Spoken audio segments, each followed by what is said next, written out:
Moi, j'ai voulu regarder la réalité en face. C'est cela, oui. Je n'ai jamais eu de compte à l'étranger, ni maintenant, ni avant. Ta gueule! Je ne voulais pas qu'on prenne une photo de moi au petit matin, glauque. Je tiens à dire que c'est un mensonge. Les sbroufs, c'est vous! Du calme, camarade! La République, c'est la fermeté dans l'application de la loi. J'hallucine. Mais je sais pas pourquoi tu t'énerves. C'est que les affaires privées se traitent en privé. Je vais vous faire une confidence. Je me lève le matin et je me couche le soir. Tu fermes ta petite bouche, tu me parles de politique.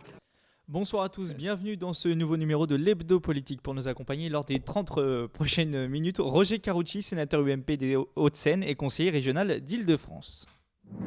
L'Hebdo Politique, Nicolas Kirillovitz. Roger Carucci, bonsoir. Bonsoir. Vous êtes né le 26 août 1951 à Casablanca. Vous avez donc 63 ans, agrégé d'histoire, détenteur d'une maîtrise de droit. Vous êtes également diplômé d'études politiques d'Aix-en-Provence. Non, vous n'êtes pas diplômé ? Non, ça c'est dans tous les... Je ne sais pas pourquoi d'ailleurs. Dans tous les sites, les machins. Je n'ai jamais fait Sciences Po Aix. J'ai été étudiant à Sciences Po Paris parce que je préparais l'ENA. Une vérité de rétabli. Je n'ai pas le diplôme de Sciences Po Paris et je n'ai jamais été étudiant. J'ai été étudiant à Aix en droit. D'accord. Mais je ne sais pas pourquoi on a voulu faire de moi un étudiant de Sciences Po. Vous avez été en revanche ça m'aurait professeur. fait plaisir. Oui, vous avez été professeur. Ça oui. À l'âge de 16 ans, vous adhérez à l'époque au Parti gaulliste. Pourquoi vous êtes-vous engagé si tôt d'ailleurs, à 16 ans ? Eh bien, moi, je serais tenté de dire pourquoi j'ai attendu si longtemps. Parce que dès l'âge de 10-11 ans, j'étais passionné d'histoire, je lisais énormément d'ouvrages, et je dois être l'un des rares à 12-13 ans à avoir lu les mémoires de guerre. Et passionné d'histoire, passionné de France, j'étais un grand admirateur du général de Gaulle, ce qui n'était pas du tout familial, puisque ma famille ne faisait pas de politique, je dirais même qu'à l'époque, on était à Marseille, mon père penchait plutôt pour la SFIO de Gaston Defferre, donc c'est pas du tout familial. Délégué national du RPR chargé de la jeunesse dans les années 80, vous côtoyez rapidement Nicolas Sarkozy, dont vous êtes toujours un proche. Votre carrière politique connaît un coup d'accélérateur aux côtés de Philippe Séguin dans les années 90. Député européen entre 1997 et 1999, vous devenez ensuite sénateur des Hauts-de-Seine jusqu'en 2007. Et l'élection de Nicolas Sarkozy à la présidence de la République, vous devenez alors secrétaire d'État chargé des relations avec le Parlement pendant 2 ans. Ensuite, vous représentez la France à l'OCDE, l'Organisation de coopération et de développement économique, avant de retrouver votre siège de sénateur en 2011. Avec vous, nous parlerons de l'actualité de votre parti, l'UMP, et de la réforme territoriale, mais tout de suite, place au Money Time. L'Hebdo Politique, le Money Time. Alors Roger Carucci, le Money Time, c'est une série de questions-réponses rapides. Le but, c'est d'apprendre à mieux vous connaître. Première question, le CNC, le Centre national de la cinématographie, souhaite encadrer le salaire des stars du cinéma français. Démagogie ou pas ? Ça me paraît surtout impossible.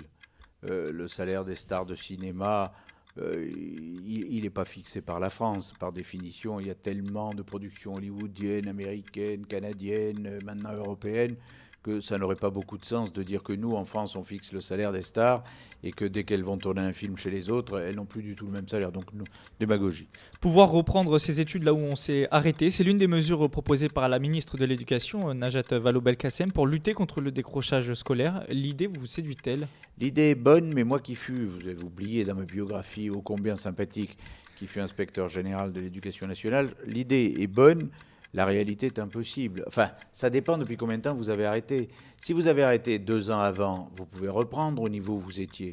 Si vous arrêtez et que vous voulez reprendre 10 ans après, vous n'avez plus le niveau que vous aviez 10 ans avant dans le domaine où vous êtes. Donc, ça me paraît une bonne idée dans le côté continuité de l'éducation, mais une impossibilité dans le niveau réel de l'éducation. Alors, petite précision, 140 000 élèves quittent chaque année le système scolaire sans diplôme ni qualification. Et malheureusement, ce chiffre a très peu changé depuis 10-15 ans. Nous restons entre 140 et 150 000 élèves sans qualification. Qui a dit, en politique, on n'est jamais fini, regardez-moi ? Ça peut être beaucoup de monde en ce moment, hein. Il fait l'actualité fortement. Alors c'est Alain Juppé. Exactement. Et pour cette petite phrase, il a même reçu le prix 2014 de l'humour politique décerné par le Presse Club. 80% des Français sont inscrits sur les réseaux sociaux et forcément, ça change les relations avec les proches, les médias et les entreprises. Vous êtes un adepte des réseaux sociaux, vous ? Alors, moi, je suis sur Facebook et sur Twitter et depuis 3-4 ans, c'est moi qui ai repris la gestion, si je puis dire, de mes 2 sites en le faisant, en le mettant sur mon iPhone. C'est bien, c'est utile pour moi comme pour beaucoup. Il faut quand même se dire que parfois sur Twitter, c'est violent. Et pardon de vous dire, bon, moi je ne réagis jamais sur Twitter, je ne réagis absolument jamais aux attaques, mais enfin moi j'ai droit à des attaques souvent antisémites ou xénophobes ou homophobes, c'est sympathique, mais enfin bon, je ne réagis pas. Voilà. Le président américain Barack Obama va régulariser près de 5 millions de clandestins aux États-Unis. Comment jugez-vous cette décision ? Je ne connais pas suffisamment la situation américaine. J'ai vu que 17 États américains portaient plainte contre le président américain, ce qui est quand même considérable. Le tiers des États refusent la mesure et portent carrément plainte contre le président américain. Je pense qu'il faut faire très attention. Moi, je suis hostile, par exemple, à une régularisation massive en France qui n'aurait aucun sens et qui n'a que la capacité d'être encore un appel d'air. Donc, de la régularisation au cas par cas, quand il faut, oui. De la régularisation massive, certainement pas. Selon un sondage IFOP, plus des 2/3 des Français sont favorables au mariage homosexuel et une majorité sont pour l'adoption d'enfants par des couples de même sexe. Le débat est-il clos, selon vous, définitivement ? Sur ces sujets de société, le débat n'est jamais clos, on le voit bien.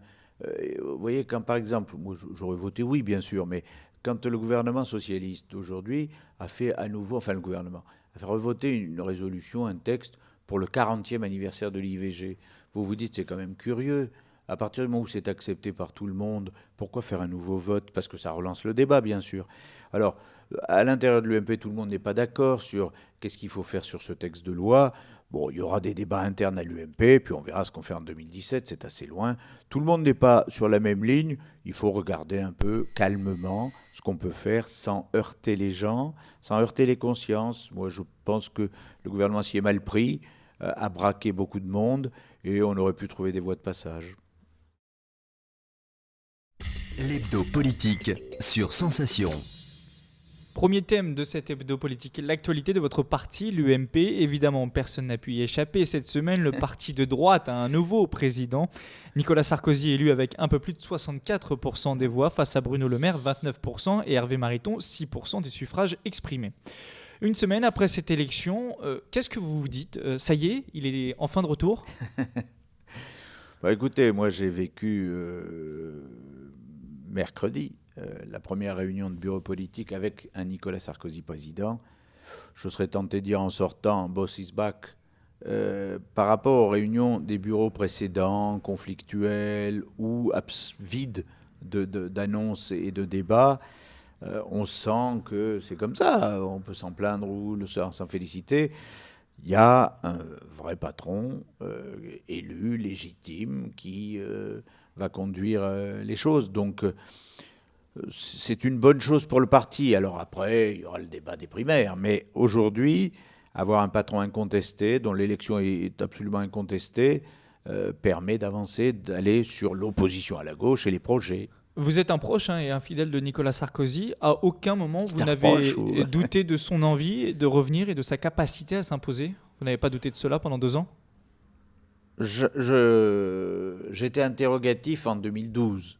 C'est-à-dire que juste après l'élection, je reconnais que je ne savais pas trop s'il voudrait revenir ou pas. Assez vite, j'ai vu un ancien président de la République qui restait tellement à l'écoute de ce pays, tellement obsédé par l'actualité politique, les dépêches AFP, le moindre élément de ce qui pouvait concerner la vie de la France, que je me suis dit, quand on a le virus à ce point, on revient.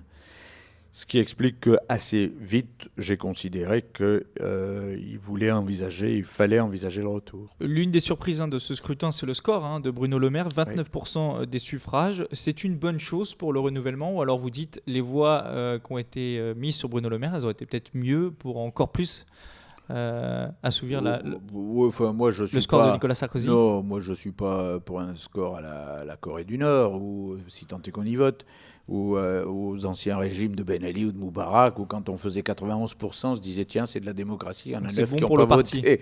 Non, mais je pense que 64,5, 30 ou à peu près 30 et 6, c'est la réalité de la photographie du parti. Bruno Le Maire a fait une bonne campagne. Il a fait des propositions séduisantes qui ont intéressé notamment les jeunes du parti. Je trouve que c'est un bon débat. Moi, je ne suis pas pour des scores maréchalesques qui après dénature la vie du parti, parce que ça donne à celui qui est élu président trop de marge finalement. Donc c'est mieux comme ça. Le renouvellement, c'est l'une des priorités de Nicolas Sarkozy. Peut-on réellement prétendre à renouveler un parti quand les têtes d'affiche sont toujours François Fillon, Alain Juppé, Jean-Pierre Raffarin? Faire du neuf avec du vieux, est-ce que ça marche vraiment? Oui, enfin, en même temps, il nomme secrétaire général Laurent Wauquiez, il nomme vice-président délégué notre ami Nathalie Kosciusko-Morizet, donc des gens qui ont 40 ans ou à peine 40 ans. Le fait que, évidemment, pour aller vers la primaire ouverte, ce soit des gens plus connus, plus expérimentés, c'est pas exactement la même chose de diriger le parti et d'être candidat à la présidentielle quand même. Donc, moi, je trouve qu'un parti dirigé par des quadras, mais oui, il ne faut pas nous oublier, nous. Mais bon, des gens d'expérience et des gens nouveaux, c'est bien.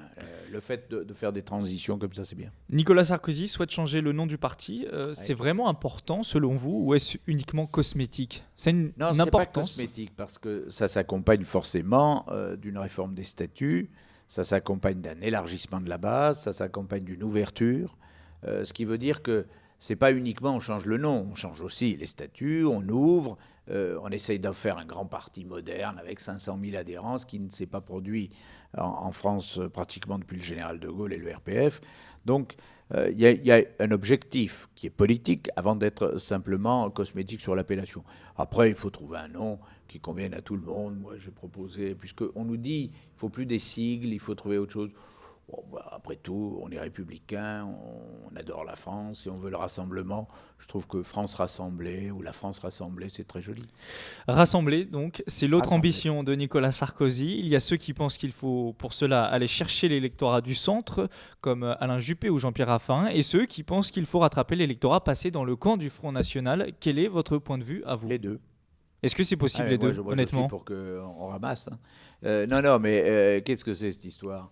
C'est possible, honnêtement? Mais oui, c'est possible. Pourquoi? Vous pensez que des gens du centre peuvent s'entendre avec des gens qui votent Front National aujourd'hui? Mais peuvent vous être savez, beaucoup dans de le même gens camp qui votent Front National, quand vous avez un Front National qui est à 24-25%, il n'y a pas 24 ou 25% de type très dur, intolérant, fascisant en France. C'est pas vrai. Il y a beaucoup de gens qui votent Front National soit parce qu'ils ne croient plus dans les partis classiques, tout simplement, soit parce qu'ils disent les partis classiques ne défendent plus, la sécurité, la lutte contre l'immigration clandestine, etc. Donc, et pour autant, moi je pense que quand je parle avec des centristes par exemple, il y a bien des centristes qui me disent « ouais c'est vrai, on ne défend pas assez le drapeau, on ne défend pas assez, mais ils ont d'autres valeurs, par exemple l'Europe ». Bon. Donc en réalité, personne n'est aussi monolithique. Il n'y a pas des gens qui se lèvent le matin et disent « alors aujourd'hui je vais au FN ». Ou aujourd'hui, je suis centriste. Il y a des gens, simplement, qui ne se sentent pas très bien, qui n'aiment pas beaucoup l'évolution actuelle du pays et qui, sur le coup, ont des votes contestataires. Il faut rassembler tout le monde. Le rassemblement voulu passe-t-il obligatoirement par un profond rapprochement avec l'UDI? Est-ce que c'est l'allié de demain incontournable? C'est déjà l'allié d'aujourd'hui. Donc, je pense que oui, l'accord national avec l'UDI est un peu l'ancien système RPR-UDF. C'est toujours un peu la guéguerre, parce que forcément, le petit voudrait dépasser parfois le grand. Bon, très bien, mais c'est la logique du système. Moi, j'ai toujours dit que, lors de la création de l'UMP, que j'étais pour la création de l'UMP, mais qu'il fallait accepter l'idée que certains ne rentrent pas dans le grand parti et restent à côté. Et Nicolas Sarkozy tend ouvertement la main à l'UDI pour une primaire ouverte en 2016. Or, ça n'emballe pas vraiment Jean-Christophe Lagarde, le nouveau président de l'UDI. Pour lui, il ne peut y avoir de primaire ouverte sans le MoDem, le parti de François Bayrou. Ce que refuse l'ancien président. Le MoDem, pour vous aussi, c'est hors de question? Parce qu'il a appelé à voter François Hollande en 2012. Oui, alors c'est toujours pareil. Comme dans ces partis qui sont peut-être un peu moins disciplinés, François Bayrou a appelé à voter pour François Hollande. D'autres au MoDem ont plutôt appelé à voter pour Nicolas Sarkozy. Donc moi, j'aurais une position plus partagée, c'est-à-dire François Bayrou, c'est compliqué parce que, qu'est-ce que vous voulez, quand quelqu'un a appelé à voter pour François Hollande avec le désastre de la politique socialiste actuelle, c'est un peu compliqué de se dire il est dans le même camp que nous pour reprendre le pouvoir. Bon. Mais en même temps, il y a des gens du MoDem qui ont joué le jeu. Alors, il faut trouver une solution. On a mis en place à l'UMP une commission avec Thierry Solaire, avec Brice Hortefeux, etc., qui va réfléchir aux conditions de la primaire ouverte, à l'ouverture, jusqu'à qui, dans quelles conditions. Eh ben, Mais vous seriez pour un rapprochement avec le MoDem également? En tout cas, une non, ouverture vers le MoDem. Moi, je suis pour qu'il y ait une primaire ouverte à ceux qui s'engagent à lutter contre François Hollande. Voilà. Alors, à partir de là, est-ce que François Bayrou considère qu'il n'est pas concerné parce qu'il a soutenu François Hollande deuxième tour? C'est sa responsabilité. Alors François Bayrou, en tout cas, est très proche d'Alain Juppé, on le sait. Aujourd'hui, clairement, le seul qui peut faire de l'ombre à Nicolas Sarkozy pour 2017, c'est le maire de Bordeaux. C'est le seul qui peut... Donc, vous dites François Fillon? On appartient à la même Encore famille politique. Il y aura une primaire ouverte, que le meilleur gagne. Vous pensez que les deux, le jour venu, seront capables de s'entendre pour le bien du parti?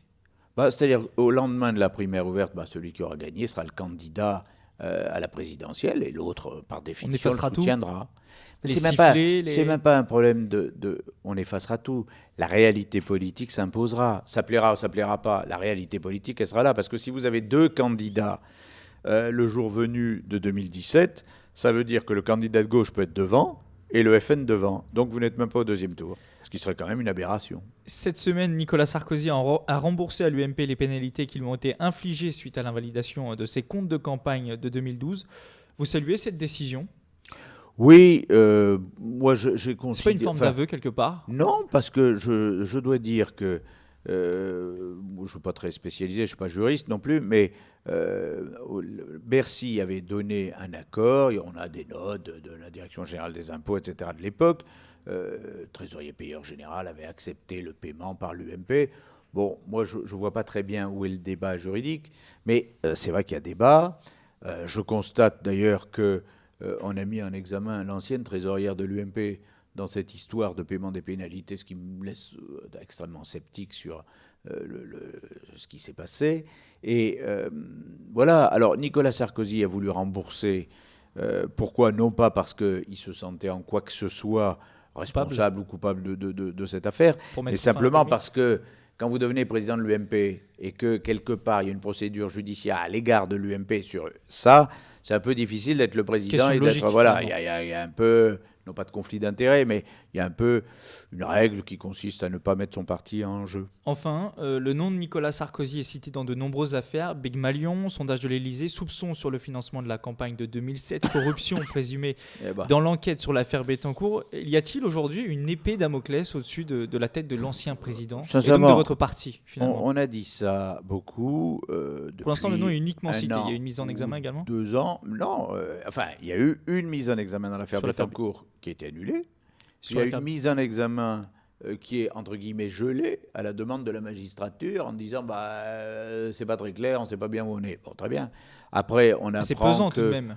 Après, on apprend que l'ex-comptable, si j'ai bien compris, de Mme Bettencourt est mise en examen pour faux témoignage. Enfin, pour tout vous, ça est quand même assez caricatural. Ça ne changera rien? Ça ne pèse pas sur les affaires du parti?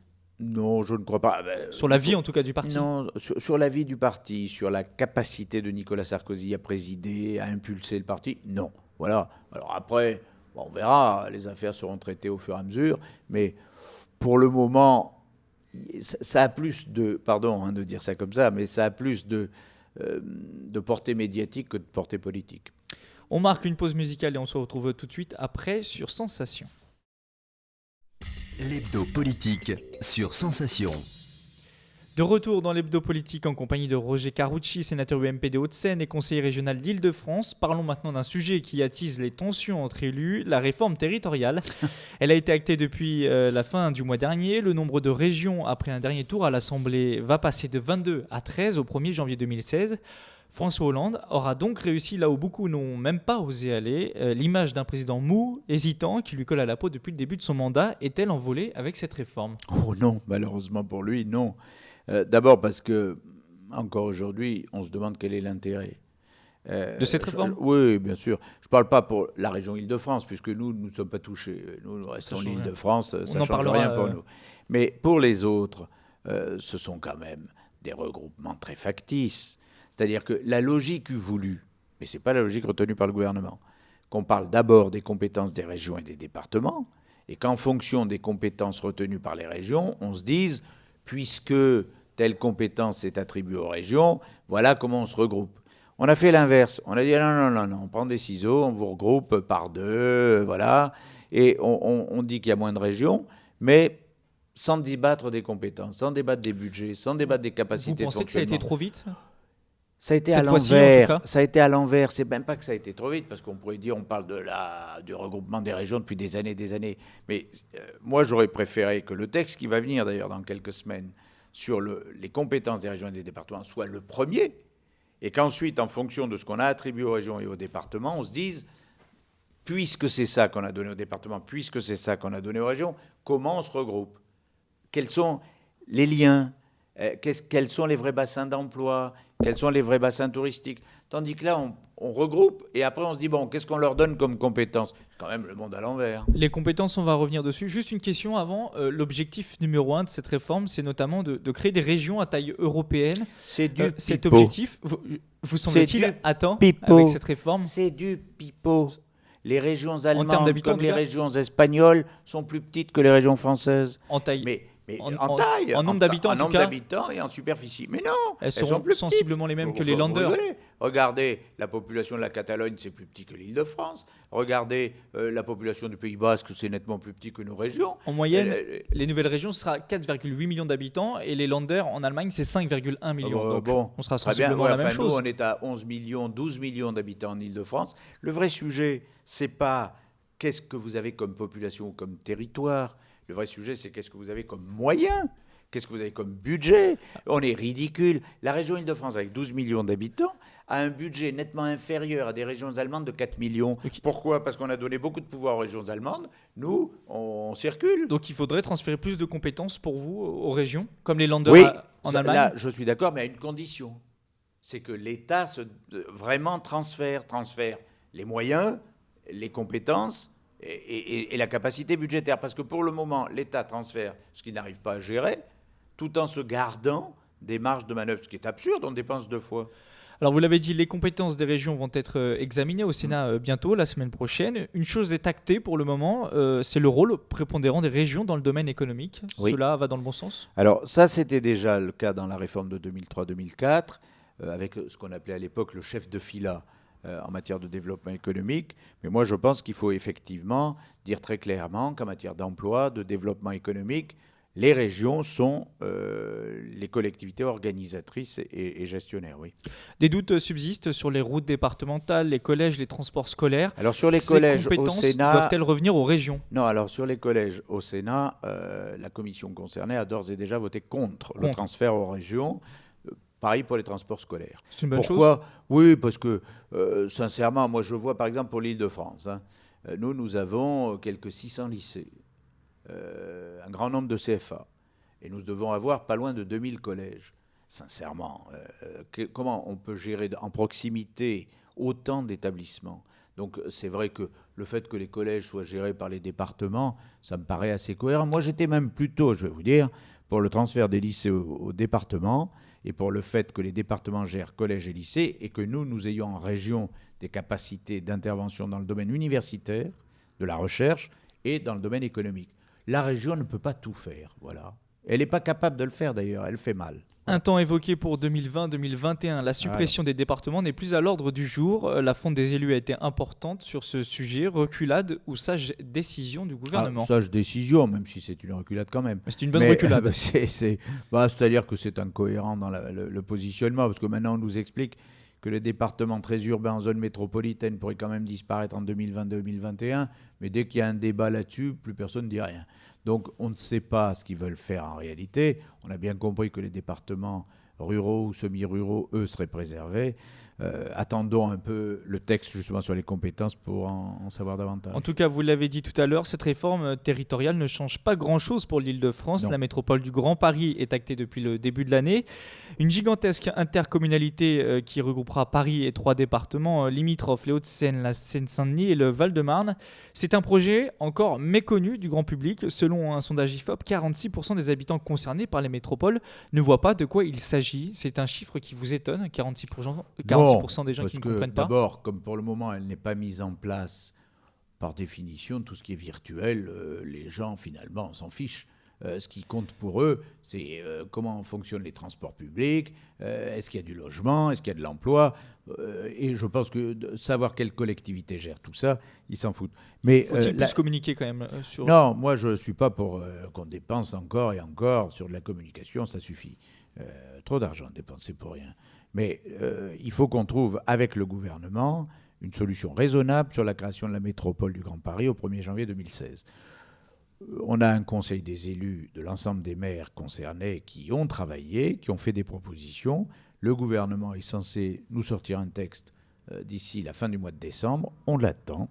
Et puisque je suis sur votre antenne, j'en profite pour rappeler au Premier ministre qui s'y était engagé et que le côté non, que le Sénat se débrouille et fasse le texte lui-même, ça me plaît moyen. Donc voilà, Monsieur Valls, vous êtes prévenu.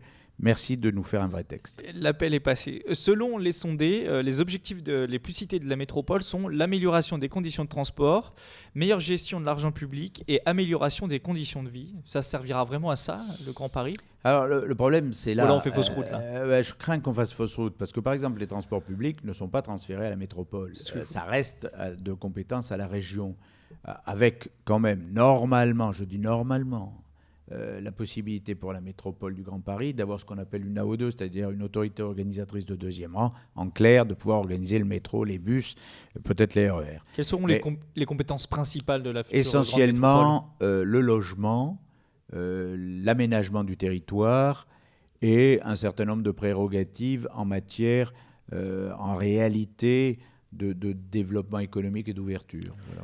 Pour plus d'informations sur les compétences de la métropole du Grand Paris, vous pouvez consulter le site internet préfig-métropolegrandparis.fr. La future métropole sera administrée par un conseil métropolitain constitué d'environ 330 conseillers. Ce chiffre vous fait-il peur ?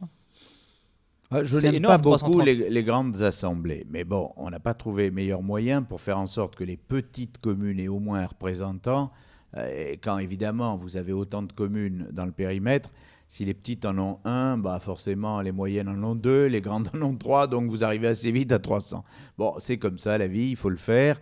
Non, ce qui m'inquiète plus, c'est comment ce sera géré, qui aura la présidence et quelles sont les compétences. C'est plutôt ça le problème. Alors revenons au plus local. Un temps, Patrick Devidjian, président UMP du Conseil général des Hauts-de-Seine, avait évoqué une éventuelle fusion entre le département des Hauts-de-Seine et celui des Yvelines. Le président à l'époque du Conseil général des Yvelines, Alain Schmitz, s'était dit favorable à une réflexion sur ce rapprochement. Où en est-on aujourd'hui ? Est-ce que cette idée a encore du sens ? Je pense que ça n'a pas beaucoup avancé, mais la réalité, c'est qu'on avait mis ça en avant quand on voulait nous imposer une métropole extrêmement centralisée. Et on avait dit, nous on n'en veut pas. Si vous voulez juste des regroupements, nous on va se regrouper avec nos amis des Yvelines, on va faire un bloc de 3 millions d'habitants nous seuls, et puis bonjour et chez vous. Bon.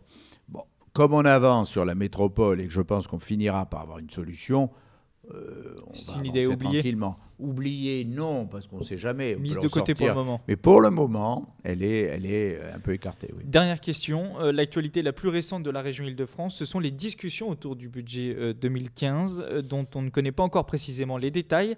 Il sera examiné bientôt et ce sera le dernier avant les élections régionales de décembre 2015. Tout est propice à un débat houleux. N'est-ce pas ? Oui, tout est propice à un débat houleux, et ce n'est pas au président de la commission des finances de la région à qui vous adressez qui va dire le contraire. D'abord parce que... plus cette année encore. Oui, d'autant que malgré mes cris permanents, l'exécutif socialiste continue l'emprunt très haut, plus de 800 millions d'euros encore, la dette est très forte, et ma crainte... Je ne dis pas que sur telle ou telle chose, il n'y a pas des choses intéressantes, comme toujours dans un budget. Mais il y a beaucoup trop de dépenses de fonctionnement, il y a beaucoup trop d'emprunts et beaucoup trop de dettes. Et le vrai sujet, c'est que nous allons arriver d'ici 2 ans dans des investissements en matière de transport public, Grand Paris Express, renouvellement du secteur urbain, extrêmement lourds. Or, si nous arrivons très endettés au moment où on doit sortir beaucoup d'argent d'investissement, on ne pourra pas. Voilà le problème. L'hebdo politique, Nicolas Kirillovitz. C'est la fin de l'hebdo politique. Merci Roger Merci à Karochi vous. d'avoir participé à cette émission. Vous êtes sénateur UMP des Hauts-de-Seine et conseiller régional d'Île-de-France. Chers auditeurs, on se retrouve la semaine prochaine. Nous recevrons Cyril Naute, maire FN de Mantes-la-Ville. Rendez-vous dimanche prochain à 18h sur Sensation Yvelines. L'hebdo politique.